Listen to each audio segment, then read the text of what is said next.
Friends, मैं आपका mentor AK Singh और आज फिर हम अपने BLIS 103 को देखेंगे, जिसमें हम क्या है उत्तराखंड ओपन यूनिवर्सिटी का BLIS 103 को देख रहे हैं। आज हमें क्या क्या है विनिमय रिकॉर्ड प्रारूप के मानकीकरण की बात करना है। अब मानकीकृत में आपको क्या है दोनों चीज़ आपको कहीं ना कहीं आपको देखने के लिए मिलती है, जिसमें कहीं ना कहीं आपके मार्क और CCF को देखना था हमें। तो मार्क इसमें देखेंगे और CCF अगले सेक्शन में देखेंगे, यानी अगली वीडियो में देखेंगे।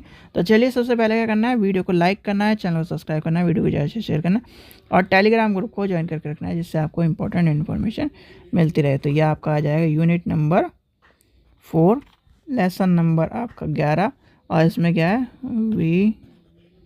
विनिमय रिकॉर्ड प्रारूप का मानकीकरण।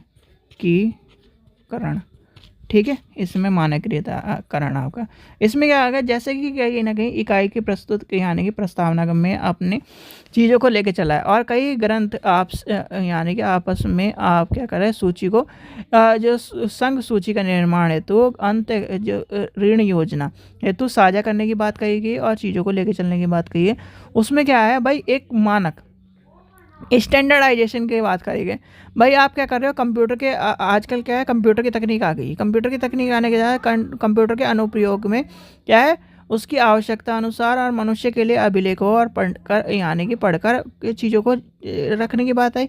जैसे क्या है, हम मान के चलते हैं कि आपका क्या है जो आपका ग्रंथ परक तत्व है, लेखक है, स्थान के नाम है, ग्रंथ की शीर्षक है, प्रकाशक के नाम है और चीज़ें, तो ये क्या आ जाएंगे, इनको लेके चला जाएगा और कहीं ना कहीं आपका जो यानी कि पुस्तकालय सूची की प्रविष्टि और इन तत्वों को पाठ्यक्रम सूचीकरण के अनुसार क्या है पहचानने की बात करी गई। फिर आपका क्या है यानी कि जो इसमें विद्यमान तत्व हैं, जैसे कि आपकी दूरी हो गया, मुद्रा हो गया और यानी कम से कम संभावना को पता लगाना, ये सब चीज़ें आपको क्या है इसके अंतर्गत देखने के लिए मिलती है। अब मार्क की बात लेके चलें, यानी कंप्यूटर के विकास के पश्चात कहीं ना कहीं ग्रंथ का रिकॉर्ड प्रारूप को निर्माण करने के लिए अपने अपनी तरीके से करा। भाई किसी ने क्या ना एक्सेल शीट में कर दिया, किसी ने सॉफ्टवेयर में कर दिया, किसी ने उसमें चीज़ों को लेके चला। तो मानक रिकॉर्ड को प्रारूप आवश्यक महसूस होती है, यानी कि भाई ऐसा ना हो कि भाई रिकॉर्ड क्या है हम भाई मैं इस लाइब्रेरी में बैठा हूँ, मेरी लाइब्रेरी यानी दूसरी लाइब्रेरी में पोस्टिंग हुई तो वहाँ पर क्या है रिकॉर्ड की परिभाषा ही बदल रही है। तो कहीं ना कहीं स्टैंडर्ड रिकॉर्ड की बात करी गई, इसलिए कहीं ना कहीं मानकृत लाइब्रेरी में यानी कि मानकृत में लाइब्रेरी ऑफ कांग्रेस, इफ्ला और आपके यूनेस्को संस्थानों का अहम योगदान रहा है। किसका रहा है, आपका मानक यानी कि मानकीकरण। फिर आपका आ जाएगा इसके अंदर का लाइब्रेरी ऑफ कांग्रेस। फिर आपका आ जाएगा इफ्ला, फिर आपका आ जाएगा यूनेस्को। ठीक है, संस्थानों का अहम योगदान रहा है। ठीक है, अब इसमें क्या है आपके दो मानकों के रूप में रिकॉर्ड रखा जाता है। एक आपका आ जाता है मार्क, जो हम आप यानी कि पढ़ रहे हैं अब मार्क, और आपका आ जाता है CCF। ठीक है, मार्क और CCF। अब मार्क का यानी कि सबसे पहले आपको लेके चलेंगे। ठीक है, तो यहाँ पर क्या है यानी कि मार्क की बात चलती है। अब मार्क क्या आपसे मैंने आपसे कई बार यानी कि कल भी आपसे जब हम पढ़ रहे थे मार्क के आपको फुल फॉर्म पूछेंगे। यानी मार्क का क्या है आपकी जो कहीं ना सूची और मशीनरी पाठ्यक्रम के सूचीकरण के जो स्वरूप है। और मार्क के नाम से यह भ्रम होता है कि कहीं ना कहीं ये क्या है ऐसे प्रकार सूचीकरण पद्धति हो जबकि कई मानक प्रारूप जिसमें कहीं सूचीकरण यांत्रिक चीज़ों को लेके चला गया और कंप्यूटर द्वारा प्रविष्ट ग्रंथ परक तत्वों को पहचान करी गई है। तो इसमें कहीं ना कहीं आपको सूचीकरण के तत्व आपके आ जाते हैं। तो इसमें सबसे पहला आपका आ जाता है भाई रिकॉर्ड करना, यानी कि रिकॉर्ड स्ट्रक्चर। ठीक है, रिकॉर्ड स्ट्रक्चर आपका आ जाएगा। रिकॉर्ड स्ट्रक्चर में आपका याद रखना ISO 2709 क्या है, 2709 क्या है बिब्लियोग्राफी इंफॉर्मेशन इंटरचेंज की बात आ जाती है। और इसमें क्या आ जाता है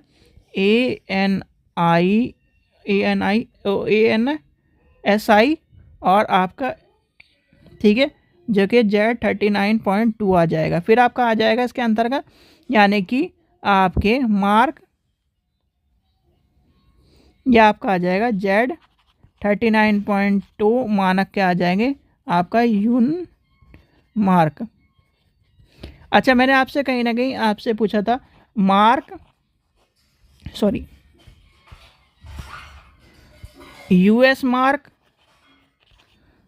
मार्क यूके मार्क, इस तरह से आपको चीज़ें मिलेंगी। तो वो आपको पता होना चाहिए, ठीक है, वो आप आगे देखेंगे। यानी कि यहाँ तक आपको चीज़ें समझ में आ गई। फिर आपका आ जाएगा अंतर विषय, यानी कि अंतर विषय क्या आ जाएगा, अंतर विषय में आपका क्या, अंतर विषय अभिज्ञान में प्रत्येक मार्क का प्रारूप क्या है, कुछ अंतर विषय के अभिज्ञानों को परिभाषित करता है, और जो एक प्रकार यानी कि विशेष जो विषय रिकॉर्ड या चिन्ह हेतु जो इन चिन्हों को द्वारा रिकॉर्डों को मौजूद डाटा के साथ लेके चला जाता है, जिसमें आपका आ जाएगा संकेत। तो क्या आ जाएगा, यानी कि इसके अंतर्गत आ जाएगा अंतर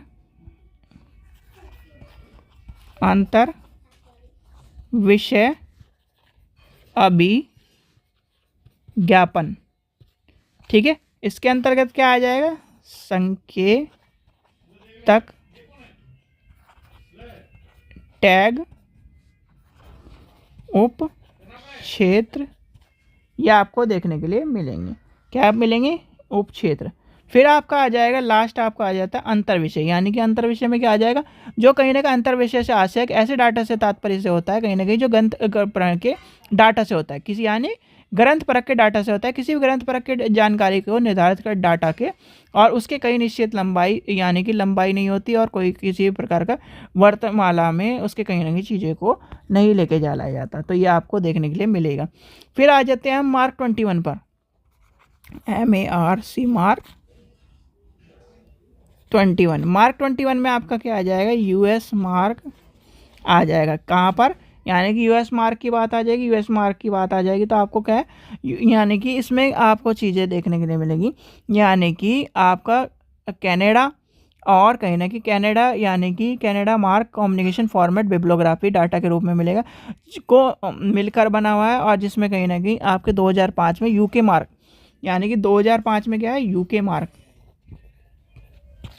ठीक है, यानी कि को मार्क 21 में प्रयुक्त यानी कि सम्मिलित किया गया था। किस में सम्मिलित किया गया था, ये 2005 में, ठीक है। अब इसमें क्या आ जाता है, यानी कि प्राधिकरण संबंधी जानकारी को विनिमय हेतु मार्क 21 में लाया गया।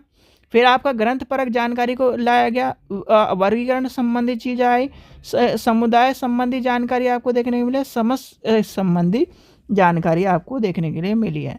फिर आपका आ जाता है इसका स्ट्रक्चर, यानी कि स्ट्रक्चर इसमें वैसे कम दिया गया है, जो हमने कहा है पढ़ा था उसमें ज़्यादा चीज़ें दी गई थी। स्ट्रक्चर उसमें बस ये था कि आपका सारा का सारा चीज़ें दी गई थी, तो इसी हिसाब से स्ट्रक्चर ऑफ मार्क 21, ठीक है। मार्क 21 में क्या आ जाती है, आपकी लीडर की बात आ जाती है, आपके निर्देशन की बात आ जाती है, ठीक है, जिसके भाग आते हैं। फिर आपका आ जाता है लास्ट, आपका आ जाती है परिवर्तनीय क्षेत्र। इसमें क्या आ जाएगा, लीडर में क्या आ जाएगा, यानी लीडर मार्क में 21 के रिकॉर्ड का प्रथम फील्ड होता है, और इसमें कुछ क्या है, एक तरह से कुल 27 पद होते हैं, यानी कि 27 प्रतियाँ होती हैं जो एक सुनिश्चित लंबाई को दर्शाती है, जैसे कि आपका पहला, दूसरा, तीसरा, चौथा, पांचवा, इस तरह से आपके आ जाएंगे, किसके संकेत की लंबाई कितनी है, चीज़ों कितनी चीज़ें लेके चल रहा है, ये आपको देखने के लिए मिलती है। दूसरा आपका आ जाता है निर्देशन में। भाई निर्देशन में कहीं ना कहीं आपकी क्या है, रिकॉर्ड के निर्देश की लंबाई परिवर्तनीय होती है, और इसमें क्या हो जाती है, निर्धारण करा जाता है रिकॉर्ड का कुल कितनी चीज़ें हैं, यानी कि निर्देश करा जाएगा, और लंबाई को चीज़ों को एक श्रेणी में, एक प्रत्येक परिवर्तन क्षेत्र में लेके चला जाएगा, ठीक है। फिर इसके अंतर्गत 3 टैग, यानी टैग के अंतर्गत आपको चीज़ें मिलेंगी, जैसे कि आपका क्या है संप्रत्यय 3 मिलेंगे, यानी कि डायरेक्ट आपका एंट्री 1, एंट्री 2, एंट्री 3, इस तरह से आपको चीज़ें देखने के लिए मिलेंगी। लास्ट बचता है क्या, परिवर्तनीय क्षेत्र, यानी कि वेरिएबल फील्ड्स। वेरिएबल फील्ड्स में आपका है परिवर्तनीय, यानी कि परिवर्तनीय नियंत्रण क्षेत्र आ जाएगा। क्या आ जाएगा, लिखिए, variable control fields, variable data fields, जिसमें आपका आ जाएगा DDC, ठीक है, जिसमें आपका क्या आएगा 2 अंक, यानी कि इसमें क्या आ जाएगा 0, यानी कि 1 से 0 से 000 आपका ये देखने के लिए मिलेगा 1 से 9, यानी कि 1 से 9 तक की चीज़ें आपको आ जाएंगी। फिर आपका अब बचता है, यानी कि इसके अंतर्गत आपको चीज़ें मिल गई, यानी कि आपको देख ली दोनों चीज़ें परिवर्तन है और इसमें आपको देखने के लिए मिल गया। अब आपका आ जाएगा लास्ट बचता है CCF, तो CCF का पॉइंट पढ़ेंगे, उसके बाद आपका चैप्टर खत्म। आशा करता हूँ आपको वीडियो पसंद आए तो लाइक करें, चैनल को सब्सक्राइब करें, वीडियो को ज़्यादा से शेयर करें। Thank you.